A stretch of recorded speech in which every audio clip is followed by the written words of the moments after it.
Hi hello എല്ലാവർക്കും നമസ്കാരം. GS vlog Parassala വീഡിയോയിലേക്ക് ഏവരെയും സ്വാഗതം ചെയ്യാണ്. അപ്പോൾ എല്ലാവരും സുഖമായിരിക്കുന്നുണ്ടല്ലോ അല്ലേ? ഞാൻ ഇന്നലെ ഒന്നും വീഡിയോ ഇട്ടില്ല. നമ്മുടെ പ്രഭിൻ്റെ ബർത്ത്ഡേ ആയിരുന്നു. അതിൻ്റെ ആ ഒരു ഇതിൽ ഞാൻ ഇട്ടില്ല. ആഘോഷങ്ങളായിട്ടൊന്നുമില്ലായിരുന്നു. ഒരു ചെറിയൊരു കേക്ക് വാങ്ങി മുറിച്ചു. അവനെ വീടിനടുത്തുള്ള ഒരു പള്ളിയിൽ കൊണ്ടുപോയി. ഇതൊക്കെയാണ് അവൻ്റെ ഇന്നലത്തെ വിശേഷങ്ങൾ. അപ്പോൾ തിരുവനന്തപുരത്ത് പള്ളിയിൽ കൊണ്ടുപോയില്ല കേട്ടോ. അവന് ഈ മഴയുണ്ടായിരുന്നു. അപ്പോൾ പുറത്ത് ഒരുപാട് ദൂരം അങ്ങനെ യാത്ര ചെയ്യുകയും അവിടെ പോയി കഴിഞ്ഞാൽ അങ്ങോട്ട് തൊട്ടടുത്ത് വെട്ടുകാട് പള്ളിയുടെ തൊട്ടടുത്തായിട്ടല്ലേ കടലുള്ളൂ. അപ്പോൾ ആ കടലിലോട്ടൊക്കെ പോകണമെന്ന് അവൻ പറയും. അപ്പോൾ ഞങ്ങൾ വിചാരിച്ച് കൊണ്ടുപോകണ്ടെന്ന് വിചാരിച്ചു. അതുകൊണ്ട് അതങ്ങനെ കൊണ്ടുപോയില്ല. ഇന്നലെ ഇവിടെ തൊട്ടടുത്തൊരു പള്ളി ഉണ്ടായിരുന്നു. ആ പള്ളിയിൽ കൊണ്ടുപോയി പ്രാർത്ഥിച്ചു, അച്ഛനെ കൊണ്ട് പ്രാർത്ഥിച്ചു. അങ്ങനെ സന്തോഷമായിട്ട് വീട്ടിൽ വന്നു. പിന്നെ കുഴപ്പമൊന്നുമില്ല. ഇന്നിതാ സ്കൂളിൽ പോയിരിക്കുകയാണ്. ഇനി അല്ല, ഉച്ച കഴിഞ്ഞിട്ട് ഒന്ന് വിളിക്കാനും കൂടെ പോകണം. അപ്പോൾ ഇതൊക്കെയേ ഉള്ളൂ. ഞാൻ ഇന്ന് വന്നിരിക്കുന്നത് നമ്മുടെ തമ്പനയിൽ കണ്ടതുപോലെ രേണുസുതിയുടെ ചേച്ചി വന്ന് പറയുന്ന ഒരു കാര്യമാണ്. നമ്മുടെ മെഡിസിൻ വാങ്ങിക്കുന്നതിൻ്റെ ബില്ലൊക്കെ കാണിച്ച് ആ ഒരു വീഡിയോസ് 2 ദിവസമായി ഇട്ടിട്ട്. പക്ഷേ എനിക്കതെടുത്ത് ചെയ്യാനുള്ള ടൈം കിട്ടിയില്ല. ഓരോരോ ആവശ്യങ്ങളായിട്ട് ഓടിക്കൊണ്ട് തിരിഞ്ഞുകൊണ്ടിട്ടില്ല. പക്ഷേ അതിനെക്കുറിച്ച് എനിക്ക് പറയാനുള്ള 1-2 കാര്യങ്ങൾ നിങ്ങൾ സീരിയസ് ആയിട്ട് തന്നെ കേൾക്കണം കേട്ടോ. കാരണം ക്യാൻസർ പേഷ്യൻറ്റിൻ്റെ ഒരു അമ്മയാണ് ഞാനും. ബ്രസ്റ്റ് ക്യാൻസർ അല്ല എൻ്റെ മോന്, പക്ഷേ അവൻ്റെ ആ ഒരു ബോൺ ക്യാൻസറും എബിസർക്കോമ എന്നുള്ള ആ ഒരു സെല്ലാണ് അവൻ്റെ ശരീരത്തിൽ അടിഞ്ഞുകൂടിയിരിക്കുന്നത്. അതുമായിട്ട് ബന്ധപ്പെട്ടുള്ള കാര്യങ്ങളല്ല ഞാൻ ഇവിടെ പറയുന്നത്. ബ്രസ്റ്റ് ക്യാൻസറിനെ കുറിച്ചിട്ട് തന്നെയാണ്. പക്ഷേ ക്യാൻസർ ആണ് എന്ന് പറഞ്ഞ് പലരും നമ്മുടെ രംഗത്ത് വന്നിരുന്നും കൊണ്ട് അവരുടെ ആ ബില്ലെടുത്ത് വെച്ച് അവർ ഫേക്ക് ബില്ല് കാണിക്കുന്നു, അത്രയും രൂപയാവത്തില്ല എന്നൊക്കെ പറഞ്ഞ് ഇങ്ങനെ വരുന്നത് കൊണ്ട് എനിക്കറിയാമെന്നുള്ള 1-2 കാര്യങ്ങൾ എനിക്ക് നിങ്ങളെയും കൂടെ ബോധ്യപ്പെടുത്തണമെന്നുണ്ട്. അതുകൊണ്ട് ഇത് എത്ര പേരെങ്കിലും എത്തുമെന്നൊന്നും എനിക്കറിയില്ല. ഈ ഒരു വീഡിയോ എത്തുന്നവർ അത്രയും പേരെങ്കിലും നിങ്ങൾ സീരിയസ് ആയിട്ട് മനസ്സിലാക്കുക ഈ ഒരു കാര്യം. രേണു ചെയ്യുന്ന ഓരോ പ്രവൃത്തികളും തെറ്റിനെ തെറ്റെന്നും ശരിയെ ശരിയെന്നും വിമർശിക്കുന്ന ഒരാളാണ് ഞാൻ. അതായത് ഒരു സൈഡ് മാത്രം നിൽക്കുന്നില്ല, തെറ്റിനെ മാത്രം ചൂണ്ടിക്കാണിക്കുന്നില്ല, ശരിയും കൂടെ ചൂണ്ടിക്കാണിക്കണം. അതാണ് മനുഷ്യത്വം എന്ന് പറയുന്നത് അല്ലേ?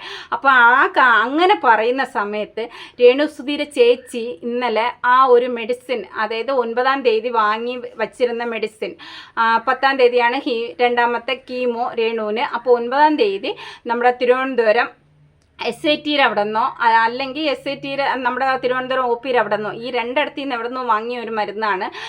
കാരണം ഒന്നെങ്കിൽ കാരുണ്യയിൽ നിന്ന് അല്ലെങ്കിൽ SIT മെഡിക്കൽ ഷോപ്പ്, SITൻ്റെ അമ്മയും കുഞ്ഞും ഇരിക്കുന്ന എൻ്റെ അവിടെ തൊട്ടൊരു വലിയൊരു മെഡിക്കൽ ഷോപ്പുണ്ട്. ആ ഒരു മെഡിക്കൽ ഷോപ്പിൽ ഇതിൽ 2-ൽ ഏതോ ഒരു മെഡിക്കൽ ഷോപ്പിൽ നിന്ന് വാങ്ങിയ ഒരു മെഡിസിനാണ് കാണിക്കുന്നത്. ഓക്കെ, അപ്പോൾ നമുക്ക് ആ ഒരു ചേച്ചി പറയണതൊന്ന് കേട്ടിട്ട് വരാം. ഞാനിവിടെ കൊടുക്കാം കേട്ടോ. കോളേജിൽ നിന്നാണ് അത് വാങ്ങുന്നത്. അതിൻ്റെ പ്രൈസ് ബില്ലും ഇതിൽ എഴുതിയിട്ടുണ്ട്.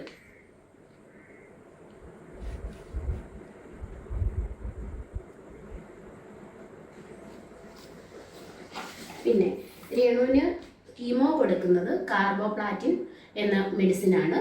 അത് കൊടുക്കുന്നതിന് മുൻപായിട്ട് ഈ പെസ്കോ, ഈ ഒരു ഇഞ്ചക്ഷൻ കൊടുക്കുന്നു, ഈ ആൻറ്റിബോഡി ഇഞ്ചക്ഷൻ കൊടുക്കുന്നു. ഈ ഇഞ്ചക്ഷൻ്റെ കാര്യമാണ് രേണു പറഞ്ഞത്. 2 ലക്ഷത്തി സംതിങ് ആണ് ഇതിൻ്റെ വിലയെന്ന്. ഇത് രേണുവിന് മൊത്തം പറഞ്ഞേക്കുന്നത് 6 കീമോയാണ്.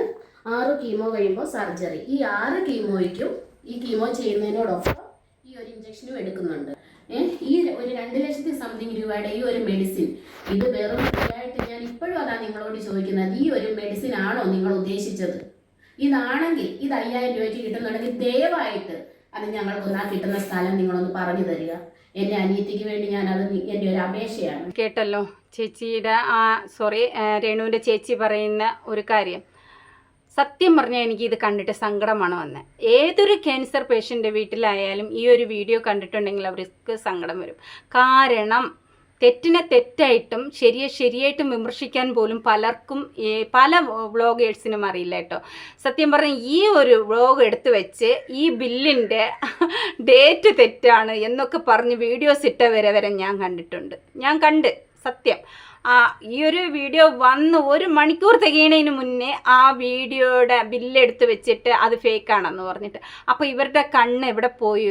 ബില്ലിരുന്നത് എവിടെയാണ്, ബില്ലിൻ്റെ ഡേറ്റ് ഇരുന്നത് എവിടെയാണ്, ഇവരൊക്കെ ഞാനൊന്നും പറയണില്ല. കാരണം നമ്മൾ എന്തെങ്കിലും പറഞ്ഞു കഴിഞ്ഞാൽ അത് വലിയ തെറ്റായി മാറും. അതുകൊണ്ട് ഞാനൊന്നും പറയുന്നില്ല. സത്യം പറഞ്ഞാൽ നിങ്ങൾ ജീവിതത്തിൽ അനുഭവമുള്ള ക്യാൻസർ രോഗികളായിട്ടുള്ള അനുഭവത്തിലുള്ളവരെ വീട്ടിൽ പോയിരുന്ന് അവരുമായിട്ട് 1 മണിക്കൂർ നിങ്ങൾ സംസാരിക്കുക. ഒരൊറ്റ മണിക്കൂർ സംസാരിച്ചിട്ട് അവരുടെ ഫുൾ ഡീറ്റെയിൽസും അറിഞ്ഞിട്ട് നിങ്ങൾ വന്ന് വ്ലോഗ് ചെയ്ത് നോക്കിയേ. ഒരിക്കലും ഈ ഒരു കാര്യത്തിൽ രേണുവിൻ്റെ ചേച്ചിയോ രേണുവിനെയോ നിങ്ങൾ കുറ്റം പറയില്ല. 100% ഞാൻ അടിച്ച് പറയില്ല എന്ന്.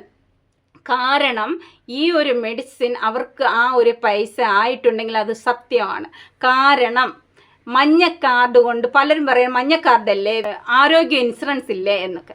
എനിക്ക് സത്യത്തിലില്ല ആരോഗ്യ ഇൻഷുറൻസ്, അതുകൊണ്ട് എനിക്ക് നല്ല എമൗണ്ട് ആവുന്നുണ്ട്, ഇല്ലെന്നൊന്നും ഞാൻ പറയുന്നില്ല.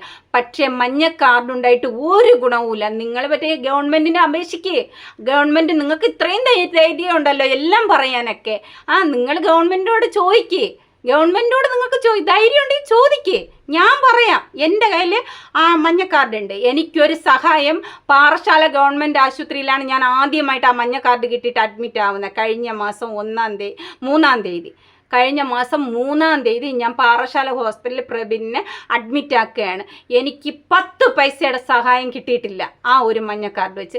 പൈസ കിട്ടിയിട്ടില്ല എന്ന് പറഞ്ഞു കഴിഞ്ഞാൽ ഞാൻ പറഞ്ഞു മഞ്ഞ കാർഡല്ലേ എന്ന് ബ്ലഡ് ടെസ്റ്റ് ചെയ്യാൻ പോയപ്പോൾ മഞ്ഞ കാർഡല്ലേ എന്ന് പറഞ്ഞപ്പോൾ ഉടനെ അവർ പറഞ്ഞ ഒരു വാക്ക് എന്താണെന്നറിയോ? അയ്യോ എല്ലാത്തിനും പൈസ അടയ്ക്കണം, എല്ലാത്തിനും പൈസ അടയ്ക്കണം. പക്ഷെ മഞ്ഞ കാർഡിന് കുറച്ച് ഇളവുണ്ട്.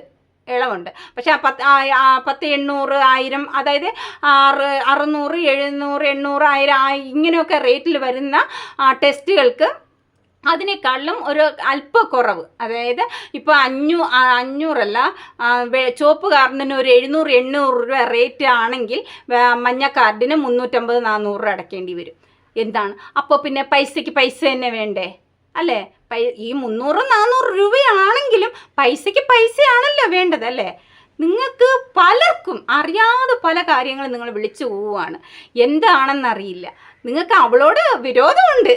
അവൾ കാണിച്ച എന്തെങ്കിലുമൊക്കെ റീൽസ് കാണിച്ചാലും എന്തെങ്കിലുമൊക്കെ ഉള്ള കാര്യത്തിൽ നിങ്ങൾക്ക് അവളോടുള്ള ആ ഒരു വിരോധം എടുത്തു വെച്ചിട്ട് അവൾ ചില കാര്യങ്ങൾ കള്ളത്തരങ്ങളും പറയുന്നുണ്ടായിരുന്നു. അതൊക്കെ എടുത്തു വെച്ച് ഈ ഒരു കാര്യത്തിൽ നിങ്ങൾ പറയേണ്ട ഒരു കാര്യവുമില്ല.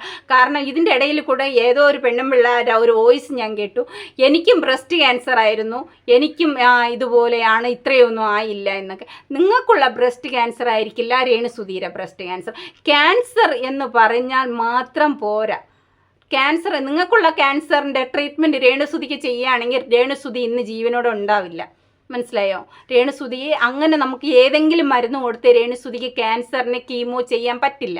ക്യാൻസർ മാത്രമല്ല ഇവിടുത്തെ പ്രശ്നം. ക്യാൻസറിൽ ഏതുവിധ സെല്ലാണെന്നും കൂടെ കണ്ടുപിടിച്ച് അതിൻ്റേതായിട്ടുള്ള കീമോ കൊടുത്താൽ മാത്രമേ നമുക്ക് ജീവൻ രക്ഷിക്കാൻ പറ്റുള്ളൂ. സൈഡ് എഫക്റ്റുകൾ ഉണ്ടാവും. ഇപ്പോഴും ഹോസ്പിറ്റലിലാണ് രേണു. അപ്പോൾ അതിൻ്റേതായിട്ടുള്ള സൈഡ് എഫക്റ്റുകളൊക്കെ ഉണ്ടാവും. സൈഡ് എഫക്റ്റ് കൊണ്ട് ജീവന് ഒരു അപകടവും ഉണ്ടാവത്തില്ല. അത് നിങ്ങളും കൂടെ മനസ്സിലാക്കുക കേട്ടോ. ഈ കീമോ കൊണ്ടുള്ള സൈഡ് എഫക്റ്റ് ഞാൻ ഇപ്പോഴും പറയാണ്, കീമോ എടുത്തതിന് ശേഷമുള്ള സൈഡ് എഫക്റ്റുകൾ കൊണ്ട് ജീവന് ഒരു പ്രോബ്ലം ഉണ്ടാവില്ല. പിന്നെ ഒരു കാര്യമുണ്ട്, അവർ പറയുന്ന ഫുഡുകൾ കറക്റ്റാക്കി നമ്മൾ ചെയ്യുക. കറക്റ്റായിട്ടായിരിക്കണം അത് നമ്മൾ കൊടുക്കേണ്ടത്. തിരിച്ച് അതുപോലെ തന്നെ ഹോട്ടൽ ഫുഡുകളൊക്കെ ഒഴിവാക്കുക. പിന്നെ നല്ല വിറ്റാമിനുള്ള ഫുഡുകൾ കൊടുക്കുക. മുട്ട, ഇറച്ചി, മീൻ അങ്ങനെയുള്ള കാര്യങ്ങൾ കഴിക്കുന്ന ആഹാരം വേണമെങ്കിലും കൊടുക്കാം. എൻ്റെ മോനുള്ള ചിലപ്പോൾ രേണുസുധിക്ക് ഇതൊന്നും കഴിക്കാൻ പറ്റില്ലായിരിക്കാം എന്ന് പറഞ്ഞിട്ട് അയ്യോ അവൾക്ക് ക്യാൻസർ അല്ല എന്നല്ല ഞാൻ പറയണേ. ഓരോരുത്തർക്കും ഓരോരോതായിട്ടുള്ള അതാത് കാര്യങ്ങളുണ്ട്. പിന്നെ പുറത്തുള്ള യാത്രകളൊക്കെ ഒഴിവാക്കുക. ഇൻഫെക്ഷൻ തീരെ പാടില്ല. പെട്ടെന്ന് ഇൻഫെക്ഷൻ പിടിക്കും. പിന്നെ ഈ രേണുസുധി കഴിഞ്ഞ പ്രാവശ്യത്തെ കീമോയ്ക്ക് പറഞ്ഞതുപോലെ വയറിളക്കം ഉണ്ടാവും. വയറിളക്കം ഇല്ലാതെയും ഇരിക്കും. അതായത് നമ്മുടെ വയറ്റിനകത്തുള്ള വേസ്റ്റുകൾ അടിഞ്ഞുകൂടി കട്ട പിടിക്കുമ്പോൾ അതിൻ്റേതായിട്ടുള്ള മരുന്നുകൾ കൊടുക്കും. അപ്പോൾ അത് ലൂസ് മോഷനായിട്ട് പോകും. ചിലവർക്ക് ലൂസ് മോഷനായിട്ട് ഓൾറെഡി പോകും. ചിലവർക്ക് നല്ല ഛർദ്ദലായിരിക്കും. ചിലവർക്ക് ഓക്കാനം മാത്രമേ ഉണ്ടാവൂ. തലപോക്കി എണീക്കാൻ പറ്റത്തില്ല. ചിലവർക്ക് ഒരു ഇതുപോലെ ടി വിയുടെ സൗണ്ടോ ഫോണിൻ്റെ സൗണ്ടോ എന്തെങ്കിലും കേട്ട് അലർജി പോലെ ഭ്രാന്ത് പിടിക്കുന്ന അവസ്ഥയാവും. ചിലവർക്ക് ഭ്രാന്ത് പിടിച്ചതുപോലെ തലയൊക്കെ മരവിച്ച് ഒരു ഓർമ്മയില്ലാത്ത ഒരു അവസ്ഥ, ഏതോ നമ്മൾ എവിടെയാണ് കിടക്കണതെന്ന് പോലും അറിയാത്ത ഒരുതരം മാനസികാവസ്ഥയിലായിരിക്കാം.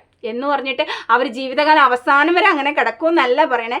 ഈ കീമോ എടുത്തിട്ട് വരുന്നതിന് ശേഷം, അതായത് ഉള്ളിൽ ചെന്നതിന് ശേഷം 1 മണിക്കൂർ കഴിയുന്ന ആ ഒരു സമയം തൊട്ട് ഒരു 24 മണിക്കൂർ 48 മണിക്കൂർ അങ്ങനെ നീണ്ടു നിൽക്കും ആ ഒരു സംഭവം.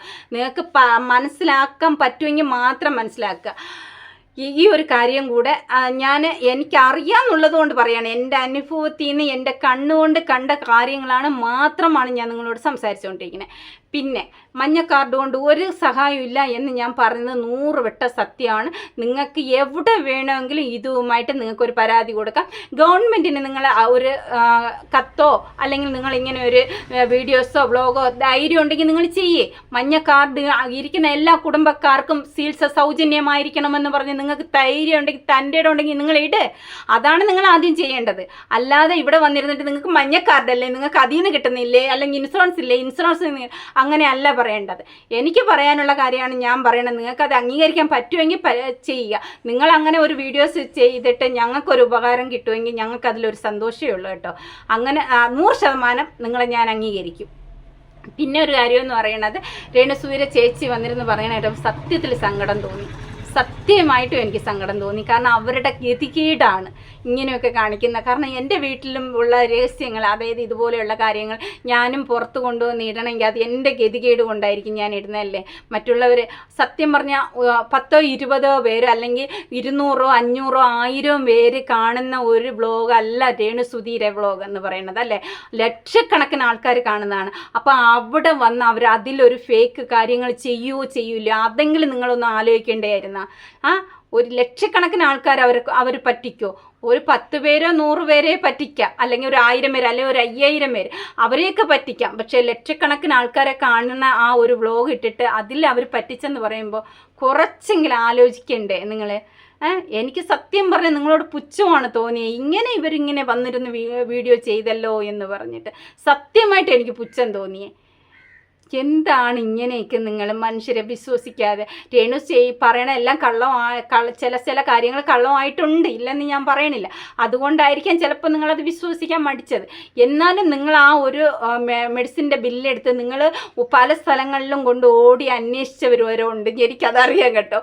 ഞാൻ അറിഞ്ഞുകൊണ്ടാണ് ഇപ്പം ഞാൻ മെയിനായിട്ട് ആ ഒരു സംഭവം അറിഞ്ഞതുകൊണ്ട് മാത്രമാണ് ഞാൻ ഈ ഒരു വീഡിയോ ചെയ്തത്. ഞാൻ എൻ്റെ കുട്ടിയുടെ കുറേ ബില്ലുകൾ തരാം, മരുന്ന് നിങ്ങൾക്ക് പറ്റുമെങ്കിൽ വാങ്ങിത്തായോ, അല്ലെങ്കിൽ ഫ്രീ ആയിട്ട് വാങ്ങി തരികയാണെങ്കിൽ അങ്ങനെ ആയാലും മതി. എൻ്റെ കുട്ടിക്കും ട്രീറ്റ്മെൻറ്റ് എടുത്തുകൊണ്ടിരിക്കുകയാണ് ക്യാൻസറിന്. നിങ്ങളും കിടന്ന് കഷ്ടപ്പെടുന്നുണ്ട്. നിങ്ങൾക്ക് പറ്റുമെങ്കിൽ ഈ 5000 രൂപയ്ക്കും 2000 രൂപയ്ക്കും 3000 രൂപയ്ക്കൊക്കെ കിട്ടിയവർക്ക് ഈ ഒരു മരുന്നൊക്കെ കിട്ടുകയാണെങ്കിൽ 10,000 30,000-ത്തിൻ്റെ എനിക്ക് അങ്ങനെയൊക്കെ ആവണുള്ളൂ. ഉള്ള കാര്യം പറയാമല്ലോ. 10,000 25,000 30,000 5 ദിവസം. ഈ രേണുസുധിക്ക് ഒരു ദിവസത്തെ കീമോ വെച്ചാണ് 6 ദിവസം 6 കീമോ എടുക്കാൻ പറഞ്ഞിട്ട്. ഞങ്ങൾക്ക് സൈക്കിൾ വിധമാണ്. സൈക്കിൾ എന്ന് പറയുമ്പോൾ ഒന്നിലധികം കീമോകളുണ്ട്. ഒരാഴ്ചയുള്ള കീമോയൊക്കെ ഉണ്ട്. 5 ദിവസത്തെ കീമോ, ഒരു ദിവസത്തെ കീമോ, 21 ദിവസം കഴിയുമ്പോൾ വീണ്ടും ഒരു ദിവസത്തെ, വീണ്ടും 21 ദിവസം കഴിയുമ്പോൾ 5 ദിവസത്തെ, വീണ്ടും 21 ദിവസം കഴിയുമ്പോൾ വീണ്ടും ഒരു ദിവസം. അങ്ങനെ ഞങ്ങൾ റൊട്ടേഷൻ ചെയ്ത് 17 സൈക്കിളാണ് പോകുന്നത്. 4 സൈക്കിൾ കീമോ കഴിഞ്ഞപ്പോൾ സർജറി ആയിരുന്നു. അത് കഴിഞ്ഞ് വീണ്ടും 13 സൈക്കിൾ കീമോ എടുക്കേണ്ടി വന്നു. അങ്ങനെ ഞങ്ങളുടെ കാര്യമാണ്. അപ്പോൾ നിങ്ങൾക്ക് ആർക്കെങ്കിലും ഇതുപോലെ 2000 3000 അല്ലെങ്കിൽ ഫ്രീ ആയിട്ട് കിട്ടുന്നുണ്ടെങ്കിൽ ഞങ്ങൾക്കും കൂടെ അതൊന്ന് പരിചയപ്പെടുത്തി തരിക. പറ്റുമെങ്കിൽ ഫ്രീ ആയിട്ടോ അല്ലെങ്കിൽ എവിടെന്നെങ്കിലും ഇതുപോലെ 1000 2000 500 ഇങ്ങനെയൊക്കെ കിട്ടണമെങ്കിൽ നിങ്ങൾ എന്നെയും കൂടെ പരിചയപ്പെടുത്തി തരിക. ഓക്കെ, അപ്പോൾ ഇത്രയേ ഉള്ളൂ ഞാനിന്ന് വന്ന് പറയാൻ. Okay, by. വീഡിയോ കണ്ട് ഇഷ്ടപ്പെടുകയാണെങ്കിൽ ചാനലൊന്ന് സബ് ചെയ്യാനും ലൈക്ക് അടിക്കാനും വീഡിയോ ഷെയർ ചെയ്യാനും കമൻ്റ് ഇടാനും മറക്കല്ലേ. Okay, by.